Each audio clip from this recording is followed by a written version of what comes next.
네, 주안의 만나 11월 25일 수요일 묵상을 함께 나누도록 하겠습니다. 오늘 말씀은 역대하 20장 1절에서 19절 말씀으로요. 두려움을 어떻게 해결할 것인가 라고 하는 제목으로 함께 묵상을 나누도록 하겠습니다.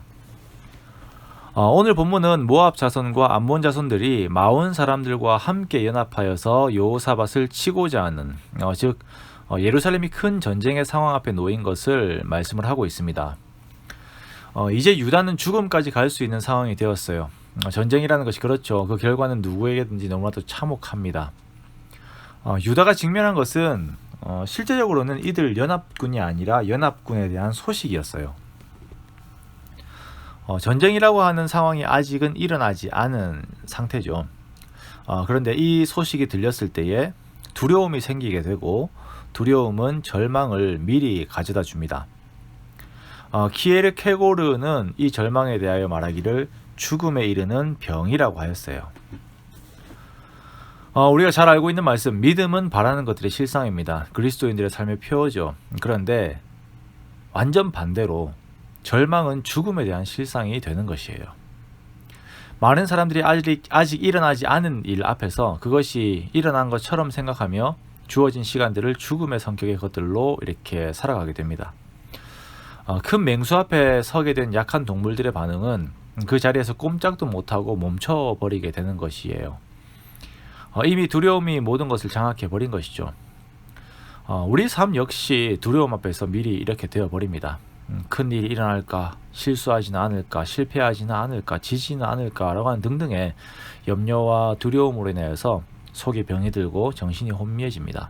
물론 미리 예측하고 준비하는 것은 반드시 필요한 것입니다만, 더욱 중요한 것은 그 가운데에서 진정 내가 의지할 바를 찾는 것입니다. 여호사밧은 이 상황이 너무나도 두렵습니다. 그리고 거기에서 가장 최선의 선택을 하는데요. 그것은 하나님께로 얼굴을 드는 것입니다. 그리고 기도합니다. 모든 백성들에게 금식하라 선포하고 하나님께 간구하며 기도합니다. 물론 군사적인 정비도 하겠죠. 그러나 그것이 최선이 아님을 알았어요. 이 상황은 정말 하나님이 개입하시지 않으면 절대 죽는 상황이기에 다른 머리를 쓰지 않고 하나님 앞에 기도하러 나아간 것입니다. 사람이 생각하는 시간보다 많아야 하는 것은 기도하는 시간입니다. 그리고 기도가 습관이 되어야 위기의 상황에 기도의 자리에 나아갈 수 있는 것입니다.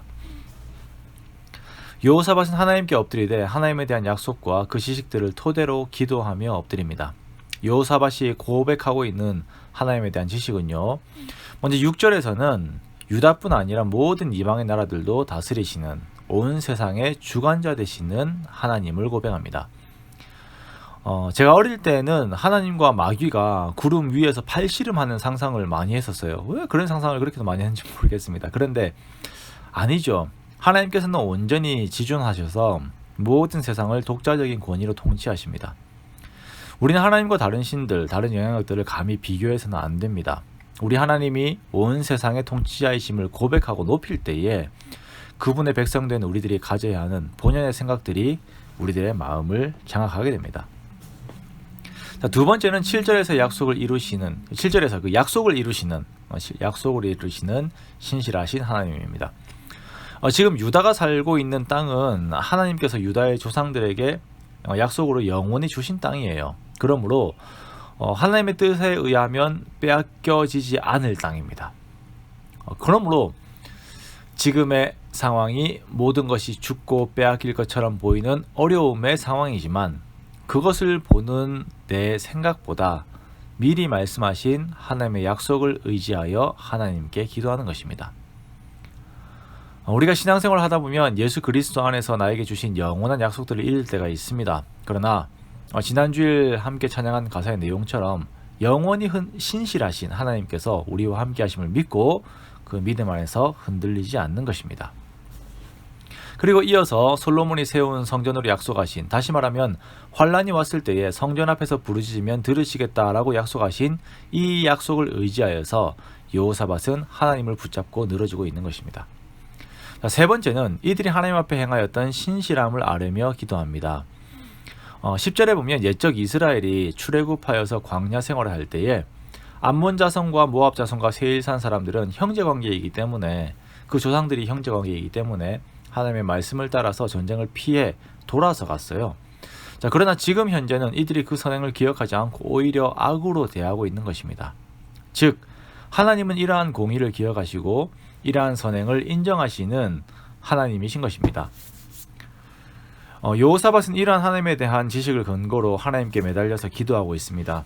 온 유대가 남자들만 나온 것이 아니라 아내와 자녀와 어린 아기들까지 나와서 하나님께 기도할 때에 하나님께서는 이들에게 응답하십니다. 하나님의 영이 레위 사람 야하시엘에게 임하는데요. 이 야하시엘이 선지자나 특별한 그런 사람이 아니에요. 그냥 성전 일에 종사하는 레위 사람들 중 한 명입니다. 이 사람에게 하나님의 영이 임하시니까 하나님의 뜻이 유다에 전달됩니다. 16절과 17절을 제가 읽겠습니다. 내일 너희는 그들에게로 내려가라. 그들이 시스 고개로 올라올 때에 너희가 골짜기 어기 여루엘 들 앞에서 그들을 만나려니와 이 전쟁에서는 너희가 싸울 것이 없나니 대열을 이루고 서서 너희와 함께한 여호와가 구원하는 것을 보라. 유다와 예루살렘아 너희는 두려워하지 말며 놀라지 말고 내일 그들을 맞서 나가라. 여호와가 너희와 함께하리라 하셨느니라 라고 말씀하십니다. 정말 그 적들 앞에서 어떻게 해야 할지 모르는 두려움만 가득한 이들에게 하나님께서 말씀하세요. 내일 내려가라. 너희는 싸울 곳이 없다. 내가 싸우겠다. 너희는 여호와가 구원하는 것을 보라. 그러니 놀라지 말고 두려워하지 말라. 이 얼마나 안도가 되는 말씀입니까? 정말 이러한 응답 아래에서 유다 백성들은 하나님을 경배하고 큰 소리로 찬양합니다. 두려움이 사라진 것이에요. 상황들이 아니라 하나님만 보이게 되니까 이들의 입술 가운데 찬송이 가득하게 된 것입니다. 두려움이 변화해서 내 노래가 된 것이죠. 이 하나님이 오늘날에도 우리와 함께 하심을 믿고 힘을 얻으시기 바랍니다. 하나님은 나의 기도를 들으십니다. 그리고 우리 교회의 기도를 들으십니다. 한 레위 사람 야하시엘을 통해 말씀하신 것처럼 작은 나를 통해서 하나님의 뜻을 이루어 가십니다. 그리고 하나님의 크신 뜻을 이루어 가십니다. 저도 그렇고 우리 성도님들도 두려움 앞에서 떨면서 막 이상 반응들을 하는 막 그런 사람들이 되지 않기를 계속 기도합니다. 두려움 앞에서 화를 내기도 하고 막 두려움 앞에서 우울에 빠지기도 하고 두려움 앞에서 비신앙적인 모습을 보이기도 하죠. 그러나 진짜 그 두려움을 들고 하나님 앞에 기도하면서 그 기도 가운데 하나님께 주시는 힘으로 채워지는 그런 경험들을 하는 우리가 되기 원합니다. 그렇게 세상이 놀랄 만큼 담대함과 안정 속에서 주어진 모든 사명들을 능히 감당하는 우리 자신들이 되기 원합니다.